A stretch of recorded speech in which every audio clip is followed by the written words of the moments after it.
Hello friends, welcome back to Parcham. This is Piyush, English mentor. One word substitution की series में हमने करने थे 5 सेशंस, जिसमें डिस्कस करने थे 100 most important one word substitutions. 4 lectures already हमने डिस्कस कर लिए हैं, जिसमें मैंने आपको सिखाए 80 वन वर्ड सब्स्टिट्यूशंस, और साथ ही साथ हमने किए थे हर क्लास में 5 क्विज क्वेश्चंस को, जिनको आपको सॉल्व करना था बिना गूगल की हेल्प लिए। एंड आशा करता हूं आपने ऐसा ही किया होगा और नेक्स्ट क्लास में आप अपने आंसर्स को मैच करते हुए चले होंगे। पिछली क्लास के जो क्विज क्वेश्चंस थे उनके आंसर्स को आज मैं डिस्कस करूंगा, और डिस्कस करेंगे 20 और नए वन वर्ड सब्स्टिट्यूशंस को, जिसके साथ हम सम अप कर देंगे वन वर्ड सब्स्टिट्यूशंस के ये 100 मोस्ट इंपॉर्टेंट वर्ड्स का सीरीज को। फिर नेक्स्ट क्लासेस में will be starting with something interesting. शुरू करते हैं इस क्लास को, और सबसे पहले मैं डिस्कस करता हूं आपसे पिछली क्लास के क्विज क्वेश्चंस के 5 क्वेश्चंस को। सो कमेंट्स में हो या फिर आपके पास नोटेड हो, आप मैथ जरूर करिएगा और कोशिश करिएगा आपका स्कोर मैक्सिमम रहे। चलिए पहला क्वेश्चन देखते हैं, जो लास्ट क्लास में हमने डिस्कस किया था। क्विज क्वेश्चंस का पहला क्वेश्चन था मर्डर ऑफ अ मैन। किसी आदमी का जो मर्डर होता है उसको क्या बोलते हैं? ऑप्शंस में आपके पास था regicide, fratricide, homicide and genocide. इसका करेक्ट आंसर होगा option number 3, that is homicide. Second है यूज ऑफ फोर्स और threats to get someone to agree to something. Forcefully या फिर किसी को जबरदस्ती किसी भी बात से अग्री कराने को हम क्या बोलते हैं? इसके लिए आपके पास 4 ऑप्शंस थे, कोअर्शन, कन्विक्शन, कन्फेशन एंड कजोलमेंट। इसका करेक्ट आंसर है option number 1, that is coercion, मतलब फोर्सफुली किसी को कोई भी बात से अग्री कराना। नंबर 3 पे था place where wine is made. ऐसी जगह जहां पे वाइन बनाई जाती है उस जगह को क्या बोलते हैं? And the correct answer was option number 4, that is brewery. Brew करा जाता है वाइन को या बियर को, इसलिए ब्रूअरी से आप ऐसा हिंट भी देख सकते थे। एक थोड़ा सा नया वर्ड है टैनरी। टैनरी में टैनिंग करी जाती है, स्किन से जो चीजें बनाई जाती हैं, या ऐसा कह लो जो खाल से, जानवरों की खाल से जो चीजें बनाते हैं, उन जगह को हम टैनरी बोलते हैं। ठीक है। नंबर 4 पे हमारे पास क्वेश्चन था lasting only for a very short interval. ऐसी कोई चीज जो बहुत कम देर के लिए होती है उसको क्या बोलते हैं? ऑप्शंस में था transparent, temporal, temporary and temperate. Correct answer was option number 3, that was temporary. ये वाला क्वेश्चन तो सबने ही ठीक किया होगा, आई होप। नंबर 5 पे हमारे पास था स्ट्रॉन्ग डिसलाइक बिटवीन 2 पर्संस। दो लोगों के बीच में जो स्ट्रॉन्ग डिसलाइक वाला एक फीलिंग हो सकता है उसको क्या बोलते हैं? First was aversion, antipathy, apathy and despair. And the correct answer is option number 2। तो आप सारे इनसे अपना स्कोर मैच करिए और मेरे को कमेंट करके आप बता सकते हैं कि आपके स्कोर्स कंसिस्टेंटली 5 दिनों में कैसे कैसे आए हैं। आज इस वन वर्ड सब्स्टिट्यूशन का कोई क्विज नहीं होगा, सो आप इन सब के आंसर्स मेरे को कमेंट करके बताओ कि आपका स्कोर रेगुलरली क्या रहा था।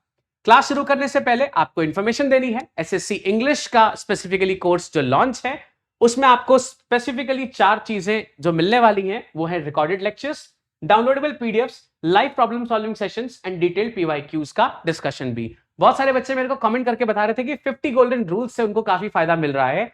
इस 50 गोल्डन रूल्स को आप यहां पे पूरा पा सकते हो। जस्ट बिकॉज यूट्यूब पे सारी चीजें लाना पॉसिबल नहीं होता है, जस्ट बिकॉज हम बहुत सारी चीजें कवर करनी होती हैं। So you can go there, watch the videos, आप परचेज कर सकते हो, और साथ ही साथ अभी आप अवेल कर सकते हो 50% ऑफ का ये बहुत awesome offer. So go and grab this offer. अगर कुछ भी प्रॉब्लम्स या क्वेरीज होती हैं, आप कांटेक्ट कर सकते हो इस कांटेक्ट नंबर पे, दैट इज 9929507407 पे। व्हाट्सएप या कॉल विल वर्क। अगर प्रॉब्लम सॉल्व बाय चांस नहीं होती है, you have the option to mail at parchamclasses06@gmail.com। बाकी सारे कोर्स के भी आप लेक्चर्स को या फिर कोर्स को आप सर्च कर सकते हो, वहां से बाय कर सकते हो। किसी भी प्रॉब्लम के लिए आप जा सकते हो इन वाली हेल्पलाइंस पे। शुरू करते हैं आज का लेक्चर और देखते हैं कौन से 20 वर्ड्स हैं जो आज हम नए सीखेंगे।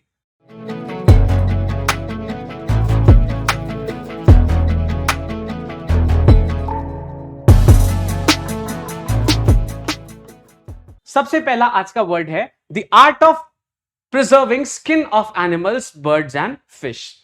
ऐसी आर्ट या फिर ऐसी साइंस जिसमें हम एनिमल्स की, बर्ड्स की स्किन को प्रिजर्व करते हैं, इसको क्या बोला जाता है? देखो ध्यान से, जब भी कभी स्किन का बात होगा, जब भी कभी स्किन की बात होगी, हमेशा हम डर्म वर्ड या डर्मा वर्ड को प्रेफरेंस देंगे। स्किन की बात होते ही डर्म या फिर डर्मा वर्ड को प्रेफरेंस देंगे। आपने डर्मिकूल सुना है? सर गर्मियों में लगाते हैं डर्मिकूल। डर्मी जो वर्ड है इसका मतलब होता है स्किन, एंड कूल का मतलब तो आपको पता ही है, मतलब ऐसा कुछ जो आपकी स्किन को ठंडक पहुंचाएगा। सो डर्मी, डर्मा या फिर डर्म वर्ड का मतलब स्किन से होता है। हमें क्या बताना है? The art of preserving skin of animals, birds and fish. ऐसा वर्ड लेना पड़ेगा जिसमें डर्म वर्ड आ रहा हो, तो काफी आसान हो जाएगा। देखो पहला है टैक्सोनॉमी, चीजों को प्रॉपरली अरेंज करने को टैक्सोनॉमी बोलते हैं, ये बाहर हो गया। Second is taxidermy.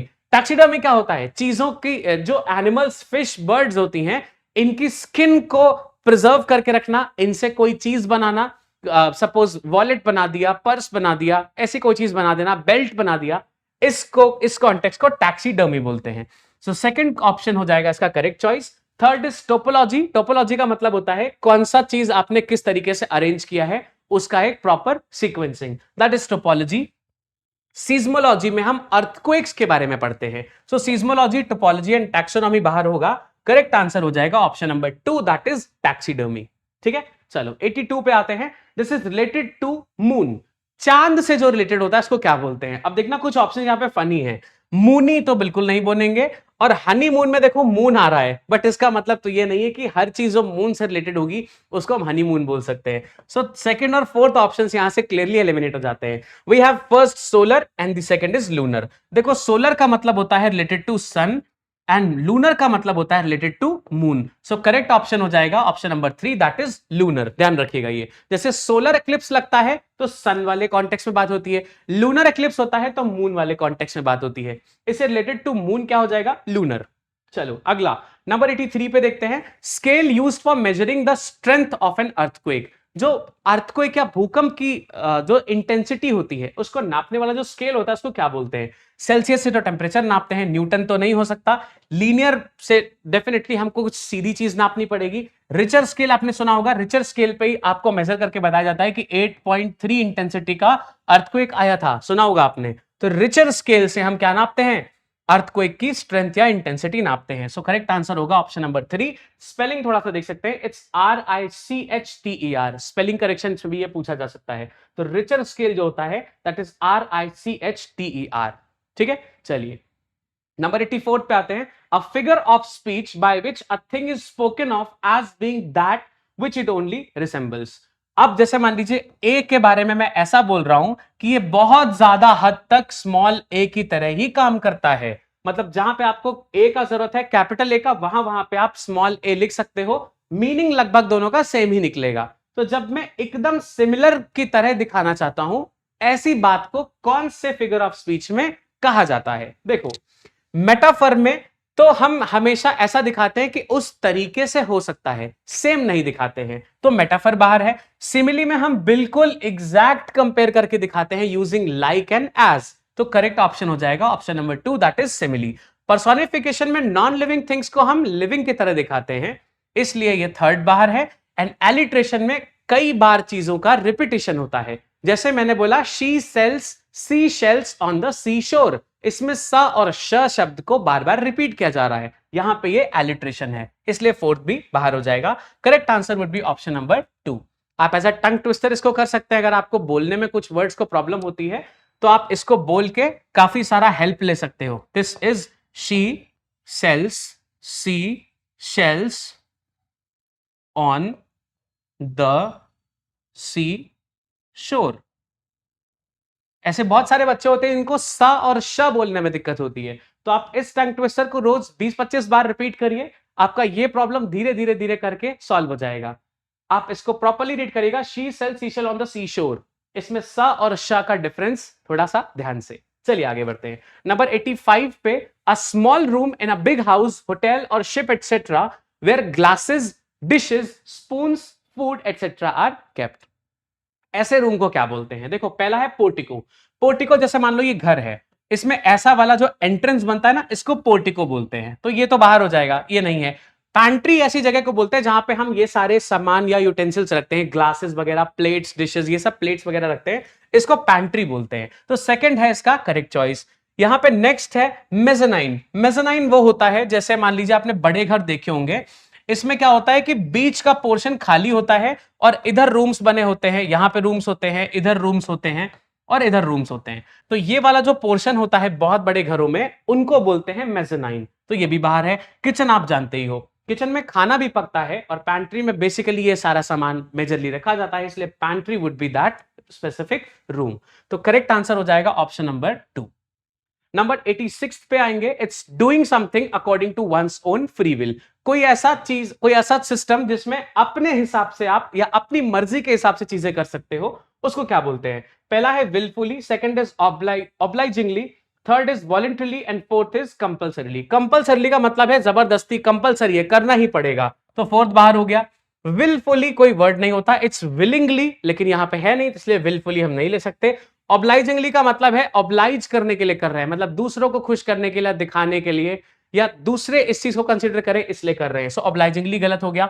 वॉलंटरीली का मतलब है आपका अपना मन था इसलिए आप कर रहे हो, तो सेकंड इसका आंसर हो जाएगा option number 3, that is voluntarily. मतलब अपने मर्जी से, अपनी इच्छा से कोई काम जब हम करते हैं उसको बोलते हैं वॉलंटरीली वो काम करना। इसीलिए वॉलंटियर्स जो होते हैं वो अपनी मर्जी से कोई भी काम कहीं पे जाके करते हैं, उनको वॉलंटियर्स बोलते हैं। नंबर 87 पे we have place that provide refugee. ऐसा प्लेस जो आपको रिफ्यूज दे रहा है। रिफ्यूज का मतलब है यहां पे शरण देना, पनाह देना, मतलब जब दुनिया ने आपको नहीं मतलब स्वीकार किया है, उस टाइम पे आपको रिफ्यूज देना जो होता है, वो जगह कौन सी होती है? शेल्टर किसी भी जगह को हम बोल सकते हैं, मतलब जगह हो हमारे पास में, फिर भी हमने कहीं पे शेल्टर लिया, दैट इज शेल्टर। तो ये थोड़ा सा क्लोज वर्ड है बट स्टिल आउट।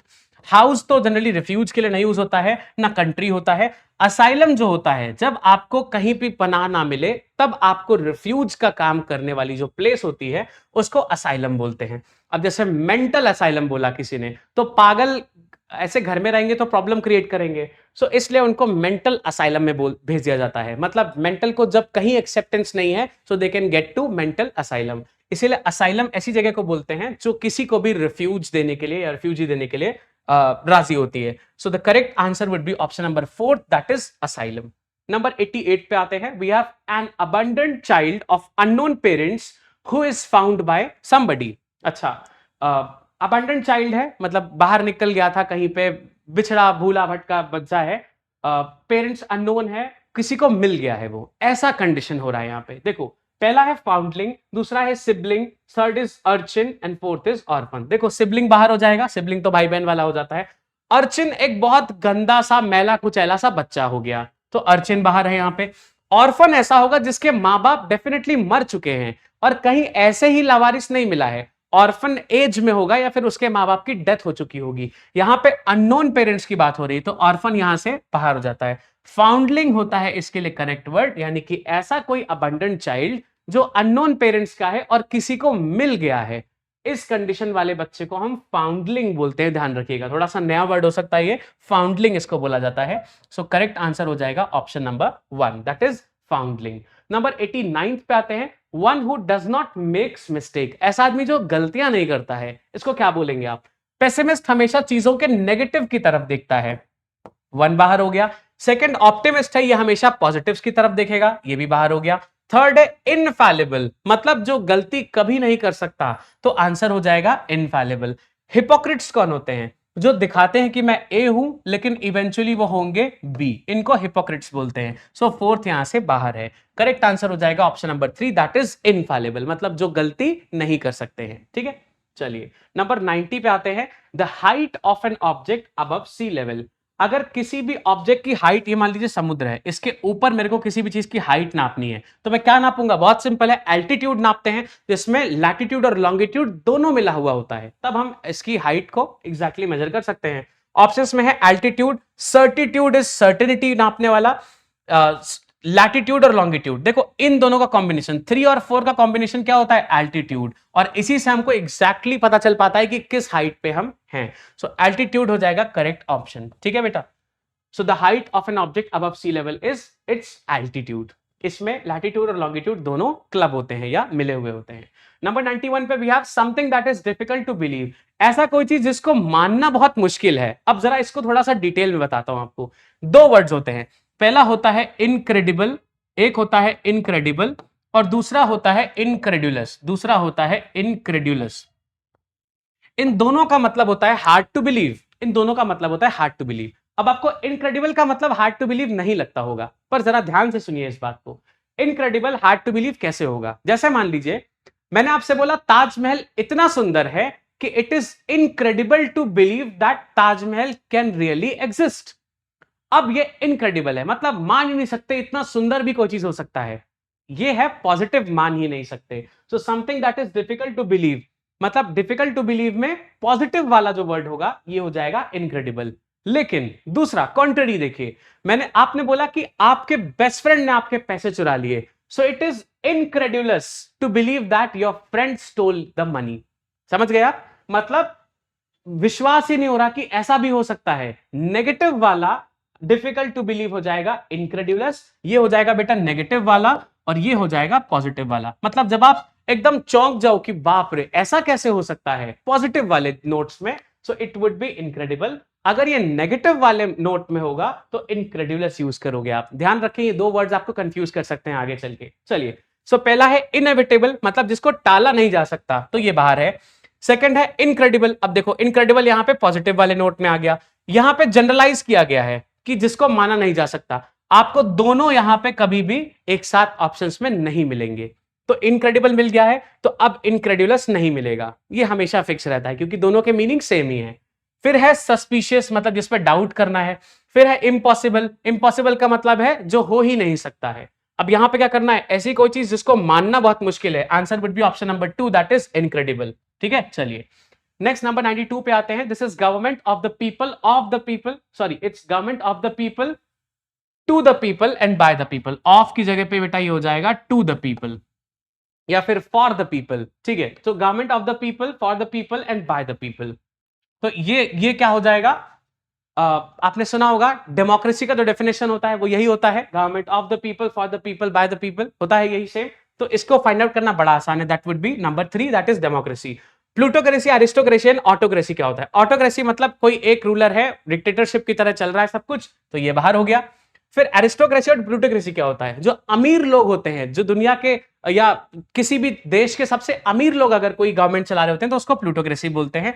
ऐसे ही अगर ये पॉलिटिशियंस ना होके, अगर ये जनरली किसी कमांडिंग ऑफिसर्स होते हैं या आर्मी से रिलेटेड हो गए, तो इसको जनरली एरिस्टोक्रेट हम या एरिस्टोक्रेसी बोल सकते हैं। सो प्लूटोक्रेसी, एरिस्टोक्रेसी बाहर है। ऑटोक्रेसी में फिर डिक्टेटरशिप जैसा आ रहा था, ये भी बाहर हो गया। डेमोक्रेसी का ये सिंपली इंडिकेशन है। So correct answer would be option number 3। चलो नंबर 93 पे आते हैं। This is fit to be eaten, ऐसी कोई चीज जो एकदम खाने के लिए सही है, क्या बोलते हैं उसको? चलो देखते हैं। पहला है लेजिबल, जो पढ़ा जा सके, दैट इज लेजिबल, बाहर हो गया। क्रेडिबल का मतलब है भरोसे लायक, तो ये भी बाहर है।